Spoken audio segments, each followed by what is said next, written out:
इस वीडियो में मैं आपको बताना चाहता था कि एक आम बेगुनाह इंसान किस तरह सजाए मौत तक पहुंच जाता है और फिर उसकी सारी जो ज़िंदगी है वो जेल की सलाहों के पीछे गुजर जाती है। पाकिस्तान के अंदर जो दो कानून है ना, उनका हमेशा से अब तक गलत इस्तेमाल होता आ रहा है। एक नारकोटिक्स लॉ जो है और दूसरा ये जो तौहीन मज़हब वाले मामलात हैं। 2015 में मेरे पास एक केस आया, अब्दुल खालिक नाम था उस बंदे का और दूसरा उसका शागिर्द था मोहम्मद इरफान। जो अब्दुल खालिक था वो ट्रक चलाता था, ट्रक ड्राइवर था, और जो इरफान था वो उसका हेल्पर था। दोनों पे इल्ज़ाम ये था कि ये रावलपिंडी से 27 तोड़े बोरियां जो हैं वो पोस्त लेके आए हैं पसरूर।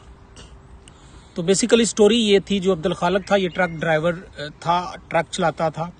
तो ये जो दुआबा गुड्स वाले होते हैं जो डिलीवरी करते हैं गुड्स की, वो रावलपिंडी से सामान लोड करता था और डिस्ट्रिक्ट सियालकोट में उसकी डिलीवरी देता था।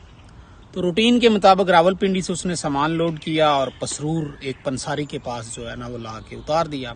अभी वो पंसारी की दुकान पे उतार रहा था तो उसी दौरान पुलिस आ गई। पुलिस ने वो जो सामान था उसको चेक किया तो उसमें से ना 27 जो तोड़े थे ना वो पोस्ट के थे। तो उन्होंने अब्दुल खालिक को और उसके जो हेल्पर था इरफान, उन दोनों को अरेस्ट किया और उन पर 9C की FIR दे दी। सियालकोट में उनका ट्रायल हुआ और उन दोनों को जो है जज साहब ने सजाए मौत दे दी। इस मुकदमे में जो सबसे बड़ी ज्यादती ट्रायल कोर्ट ने की वो ये थी कि ये जो दोनों थे ये ना तो बेचने वाले थे पोस्ट को, ना ये खरीदार थे। और इस मुकदमा में ना तो वो जो बेचने वाला था जिसका डिलीवरी थी ना उसको पकड़ा गया और ना ये जो खरीदार था उसको पकड़ा गया। और ये जो ला रहे थे, जो ट्रांसपोर्ट कर रहे थे, उन दोनों को सजाए मौत दी थी। तो अगर नारकोटिक्स लॉ में देखा जाए तो जो फैसिलिटेटर होता है, जो इस तरह के काम करता है, फैसिलिटेट करता है, उसकी सजाए मौत नहीं है, उसकी मैक्सिमम सजा 7 से 8 साल है। तो जज साहब ने यहाँ बड़ी ज्यादती की, उम्र कैद भी कर सकते थे। अगर मैक्सिमम इनको सजा लॉ के मुताबिक देते तो इनकी 7-8 साल दोनों की सजा बनती थी। लेकिन खैर उनको सजाए मौत होगी। उसके बाद ये मैटर जो है अपील में चला गया और अपील जो थी वो मेरे पास आ गई। तो मैं उस अपील के मैटर में जब कोर्ट में पेश हुआ, जस्टिस अब्दुल समी खान साहब की अदालत थी, तो मैंने उनको बताया कि सर इसमें ये है कि ना तो आज तक इस मुकदमा में जो है वो बेचने वाले को पकड़ा गया, ना खरीदार को पकड़ा गया, और इन दोनों को पकड़ के सजा दे दी गई है। तो ये मिटिगेशन का केस है। अगर इनकी पूरी सजा भी देखी जाए तो लॉ के मुताबिक इन्होंने सिर्फ ट्रांसपोर्ट की है।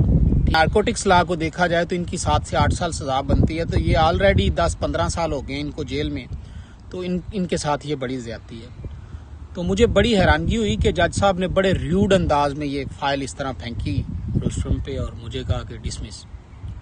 तो मैं पीछे आके बैठ गया। सेम टाइम में एक और केस था, वो एक बड़े वकील साहब का था, जॉली LLB, आपने शायद देखी होगी। सेम वही स्टोरी चल रही थी। तो जज साहब ने उनको अभी वो अपनी वो फाइल निकाल रहे थे तो बड़े मुस्कुरा के उनको सलाम किया, सर कैसे हैं आप, ठीक हैं। तो मैं बैठ गया, मैंने कहा मैं देखता हूँ। सेम नेचर का केस था। तो वो पिटीशन जो थी, वो अपील जो थी, वो जज साहब ने अलाउ कर दी। तो मुझे और ज्यादा तकलीफ हुई कि यार ये किस तरह का मतलब जुडिशल सिस्टम है कि यहाँ मेरिट्स की बजाय जो है वो चेहरे देखे जाते हैं। और जो सबसे ज्यादा आज भी मुझे तकलीफ होती है ना, कि अब्दुल खालिक के 4 बच्चे थे और एक उसकी बीवी। उसको जो सजाए मौत हुई थी ना वो 5 लोगों को हुई थी। उसके बाद उसके बच्चे सारी जिंदगी के लिए जो है वो दरबदर हुए। उसकी बीवी जो है उसने वो कैसे टाइम गुजारा ये वही जानती है। और वो जो उसका ट्रक था वो आज भी थाना पसरूर में पड़ा हुआ गल गया है माल मुकदमा। 3 साल बाद जो है वो दोबारा उनकी सुप्रीम कोर्ट में अपील फाइल हुई और वहाँ जज साहब ने उनकी जो सजाए मौत थी वो ख़त्म कर दी। लेकिन उनकी जो उम्र कैद थी वो बरकरार रखी। लेकिन वो उनको क्योंकि 20 साल हो चुके थे तो वो अपनी जो पीरियड था सजा का वो पूरा करके अब तो खैर दोनों बाहर निकल आए हैं। इस मुकदमा को आपको बताने का मकसद ये था कि पाकिस्तान के अंदर ख़ास तौर पे पता नहीं एक अब्दुल खालिक या इरफान नहीं, हज़ारों लोग ऐसे हैं जो बिला वजह जेलों में सड़ रहे हैं।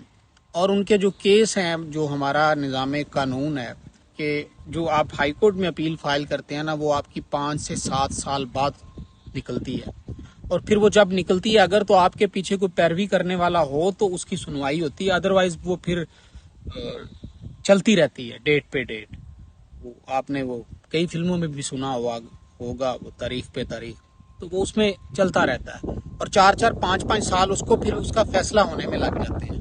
हमारी जो पाकिस्तान की बदकिस्मती, बदहाली और ये जो मुसलसल तंजली है ना, इसके पीछे ये जो हमारा निज़ाम कानून है ना वो है। हमें बहसीयत पाकिस्तानी अपने निज़ाम अदल के लिए जो है ना उसकी बेहतरी के लिए कोशिश करनी चाहिए। और इस वीडियो के ज़रिए मैं अपने जो वकील भाई हैं उनसे रिक्वेस्ट करना चाहूँगा कि अपने जो उनके रूटीन वाले फ़ीस वाले मैटर होते हैं उनको तो वो करते ही हैं, लेकिन अगर आपके पास 10 मुकदमात हैं ना तो एक मुकदमा जेल में जाके किसी गरीब का ज़रूर करें, वो आपका सदका है, क्योंकि वो गरीब की जो दुआएं हैं ना वो आपकी तकदीर बदल देंगी। बहुत शुक्रिया।